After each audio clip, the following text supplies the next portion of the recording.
امام اعظم کی بارگاہ میں ایک شاگرد آتا ہے، ایک سوال پوچھتا ہے، ابی واوین او بی واوین، ابی واوین او بی واوین، فرمایا بی واوین۔ اس نے کہا بارک اللہ فیک کما بارک فی لاولا، آپ نے فرمایا آمین جزاک اللہ خیرا، چلا گیا۔ شاگرد حیران ہے، سوال کرنے والے نے سوال کیا، جواب دینے والے نے کیا جواب دیا، ہم سمجھ نہیں پائے۔ شاگرد پوچھ رہے ہیں یہ سوال کیا تھا؟ سوال کرنے والے نے کہا ایک وو کے ساتھ یا دو وو کے ساتھ؟ آپ نے فرمایا دو وو کے ساتھ۔ اس نے کہا اللہ تمہیں برکت دے، وہ برکت جو اللہ نے لا و لا میں رکھی ہے، اللہ تمہیں وہ برکت دے جو لا و لا میں ہے۔ اب کچھ علماء تو سمجھ چکے ہوں گے میں کیا عرض کر رہا ہوں۔ کہا ایک وو کے ساتھ یا دو وو کے ساتھ؟ دیکھیے جو ہم التحیات پڑھتے ہیں اس حوالے سے دو روایتیں ہیں۔ ایک روایت تشہد میں آپ سب پڑھتے ہو نا، التحیات للہ والصلوات والطیبات، ایک روایت میں التحیات للہ والصلوات الطیبات، ایک روایت میں دو وو ہے، ایک روایت میں ایک وو ہے۔ سوال کرنے والے نے پوچھا کہ نماز میں جب ہم التحیات پڑھتے ہیں تو ایک وو کے ساتھ پڑھیں یا دو وو کے ساتھ پڑھیں؟ اب اس نے اپنے سوال میں یہ بات کی نہیں، اس نے صرف یہ کہا ابی واوین او بی واوین، ایک وو یا دو وو۔ اب امام اعظم کی فراست دیکھیں، آپ کی ذہانت دیکھیں، آپ کی فطانت دیکھیں، یہ ان کی کرامت ہے۔ یہ جو فراست ہے نا، اس کا تعلق بھی کرامت سے ہوتا ہے، فراست کا تعلق بھی کرامت سے ہے۔ یہ جو ڈیوائن وزڈم ہے نا، اتقوا فراست المؤمن فإنه ينظر بنور اللہ، مومن کی فراست سے ڈرو کہ وہ اللہ کے نور سے دیکھتا ہے۔ متوسمین، قرآن کریم میں ہے ان فی ذلک الآیۃ للمتوسمین۔ امام ترمذی نے اس کا ترجمہ کیا ہے، کہا کہ بعض اہل علم کے لیے کہ نزدیک متوسمین سے مراد متفرسین ہیں، فراست والے ہیں۔ یہ فراست کن کو ملتی ہے؟ اللہ کے ولیوں کو ملتی ہے۔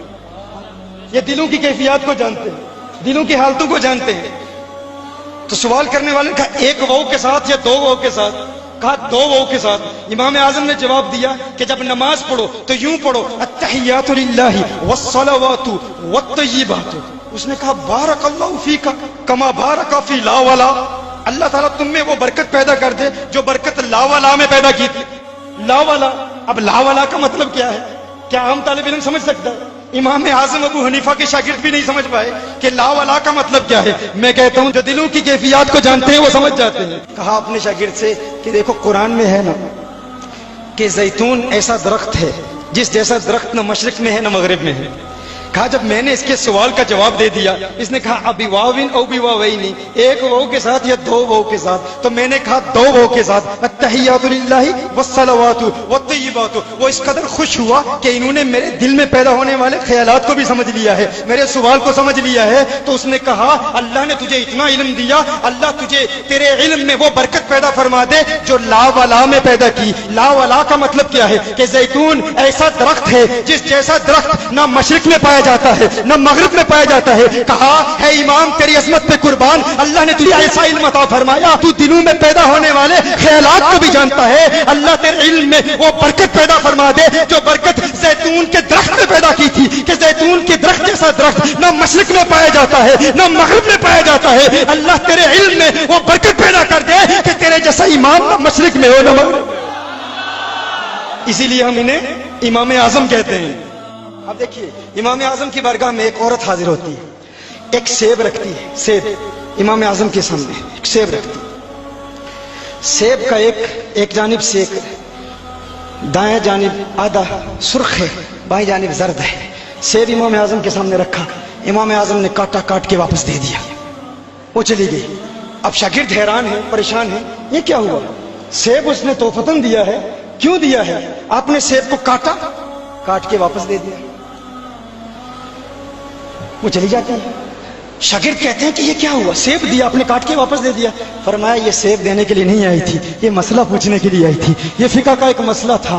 اس نے حیض کے خون کے بارے میں سوال کیا، اسے حیض کا خون کبھی سرخ آتا تھا کبھی زرد آتا تھا، اس نے سیب رکھا، سیب کا ایک حصہ سرخ تھا ایک حصہ زرد تھا، وہ پوچھنا چاہتی ہے کہ طہر کا حکم کیا ہے؟ تو میں نے سیب کو کاٹا، کاٹ کے کھولا، سفیدی دکھا دی کہ جب سفید پانی آتا ہے تو طہر ہو جاتا ہے۔